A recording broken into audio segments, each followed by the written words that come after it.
still cannot believe that we got to do this on Christmas. We should be having a day off.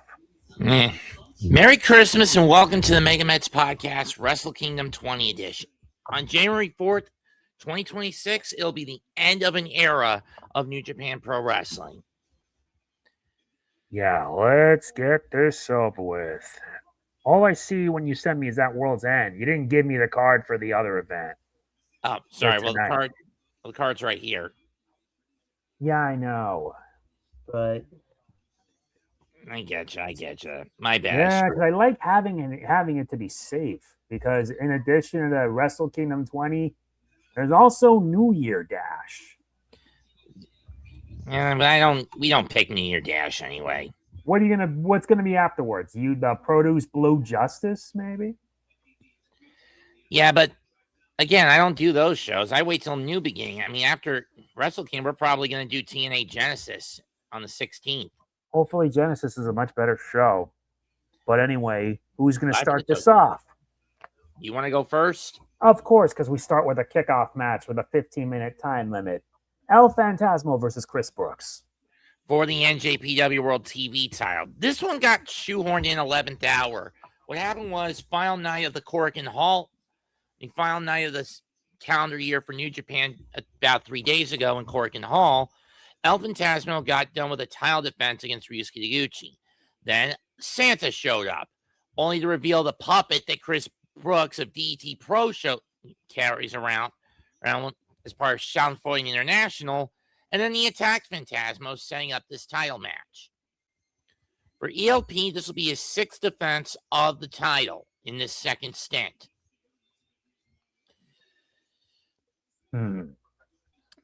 As far as I'm concerned, New Japan doesn't want to lose another belt to an company outsider. I'm going to give this to ELP. ELP, huh? That's fair. I will most likely do the same. Now we reach the main card. And what the hell am I seeing? I'm going to need to hold my breath. First, an 8-team Texas Tornado Rambo for the never Openweight 6-man tag titles. Rules are as follows. 2 teams will start every 60 seconds with all 6 men from both teams in the ring at the same time.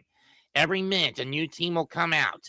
Elimination occurs when one member of a team is either pinned, made to submit, or thrown over the top. When that happens, the entire team's got to go back to the locker room. Last team standing leaves with the never Openweight 6-man tag titles. Our teams are it's gonna get wild. The defending champions, Master Wato, Yo, and Toru Yano, against Bishamon and Boltin Oleg.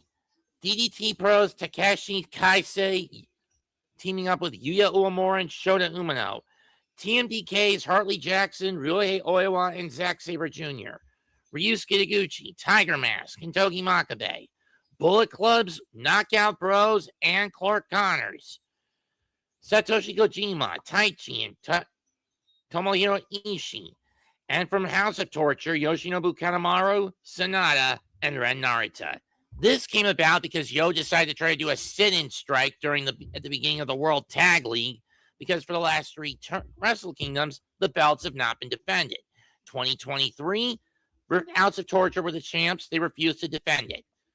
2024, all the members of the team, which was Tanahashi, Ishii, and Okada, had different agendas that night. Tomohiro Ishii in the Rambo, Tanahashi challenging ZSJ for the TV title, and Okada facing off against Bryan Danielson, a rematch from Forbidden Door that previous June.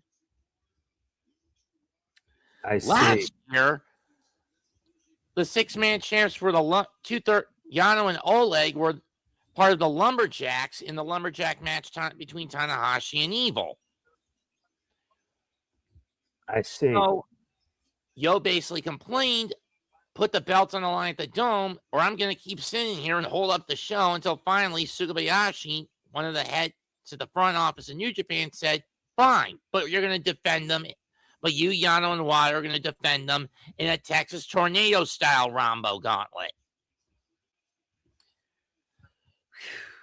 Yeah. This is going to get ludicrous. It's going to get absurd.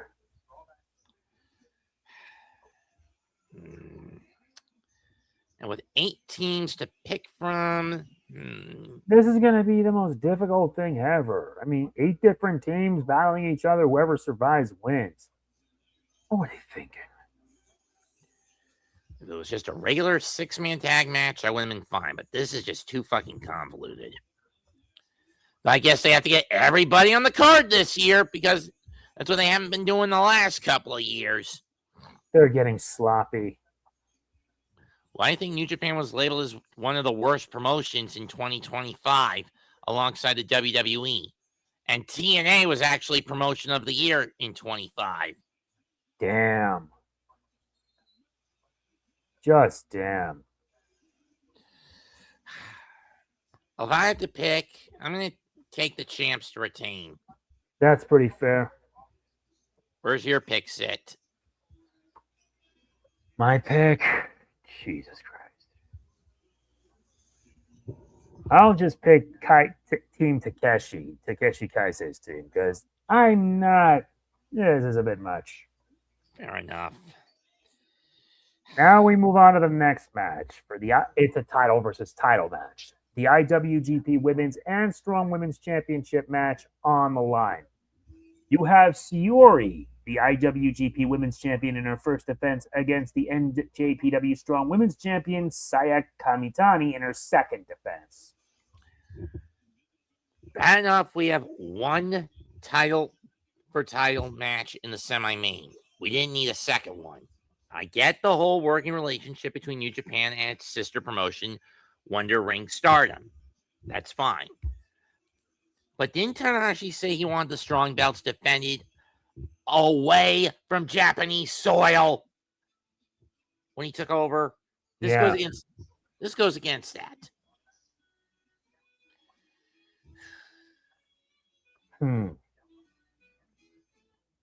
Fuck it, I'm just giving it to Shiori. I'm also giving it to Shiori. 10-man tag as it's Hiromu Takahashi, Drill Maloney, Gabe Kidd, David Finlay, and Shingo Takagi against the United Empire, consisting of a mystery. We now have one of the 2 mystery partners. It's Andrade El Idolo, liberated from that bullshit no-compete clause in his old WWE contract.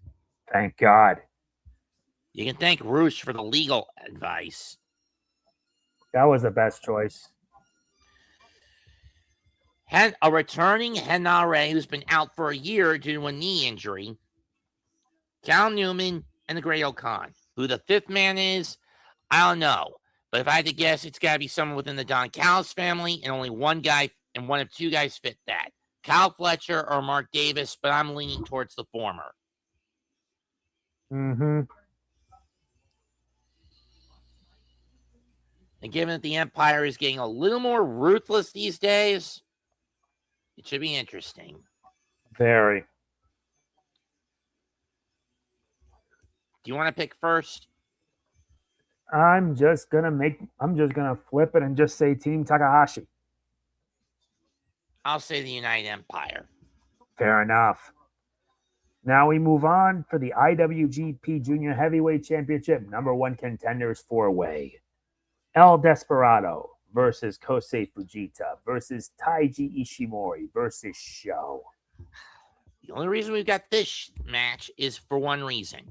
House of Torture, Sho and Doki ran the table in the Super Junior Tag League and basically gave the middle finger fuck you to the fan base, saying they are not going to defend the IWGP Junior Tag titles.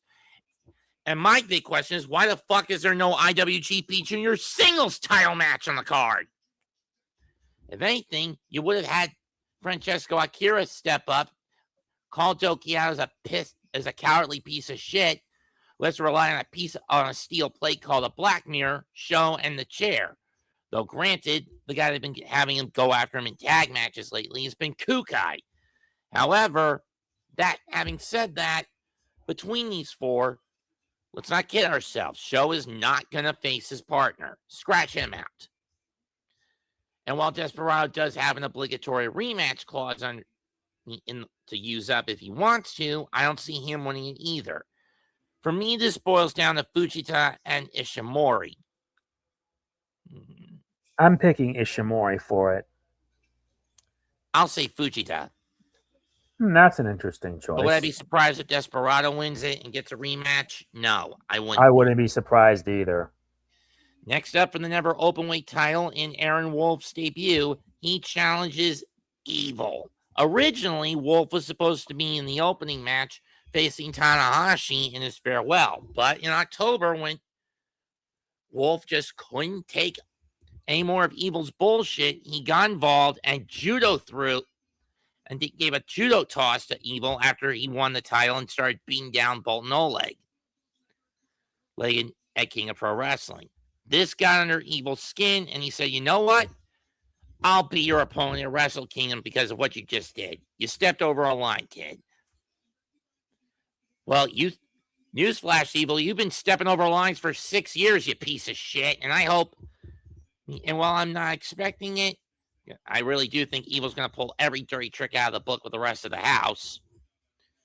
I am just going to make my choice. I'm picking Aaron. I don't know why, but I'm just risking it. Same here. Although if Evil does win, we both are going to be mad. Though not surprised. Agreed. Now we reach another double title match, title versus title, for the IWGP World Heavyweight and IGWGP Global Heavyweight title.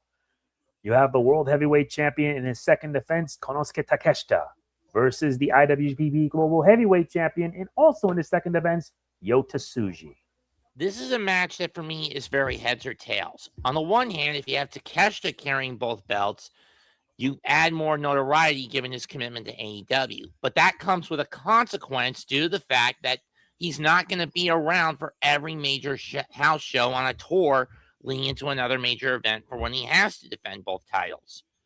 On the other hand, if Tsuji wins, this is Goto finally getting off his high horse and finally letting Tsuji have the ball. Because out of the Reiwa era Musketeers, him, Umino, and Narita, Tsuji has had the highest levels of success.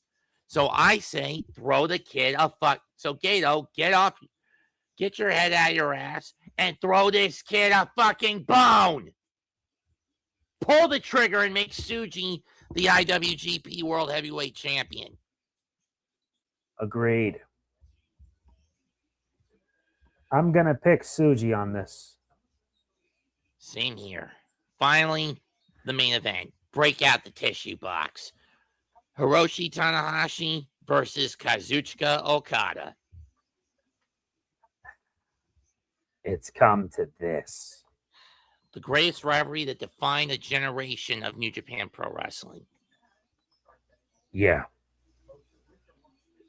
It's been a little over a year since almost 2 years since these two cross pads. Ever since, Okada's been middling in the high mid card in AEW, and Tanahashi has been on a retirement tour. A retirement tour that's been handled a lot more competently than John Cena's, by the way. Yep.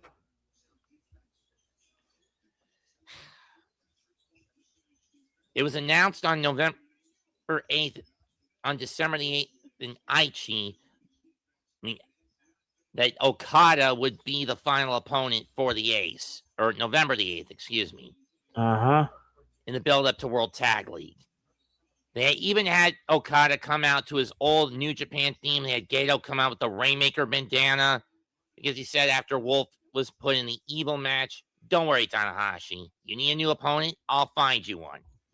Puts in a call to Don Callis, puts Okada on the line, and Okada agrees to the match. Yeah. This will be one worth bringing a lot of tears to the eyes, and he'll do the farewell bit at the end of the show, and then give a proper goodbye to Tanahashi at New Year Dash before he goes behind the desk. I'm going to say it's going to rain in the Tokyo Dome. My pick is Okada. I will also pick Okada. And there you have it, folks. That's it for this Christmas special of the MegaMets podcast. Comment, like, share, and subscribe to our channels. He's Mega Man and G. I'm Mets2128. Goodbye, Good night. Merry Christmas, and God bless us, everyone. Bang. See you tomorrow for At World's End. You're in here. Right.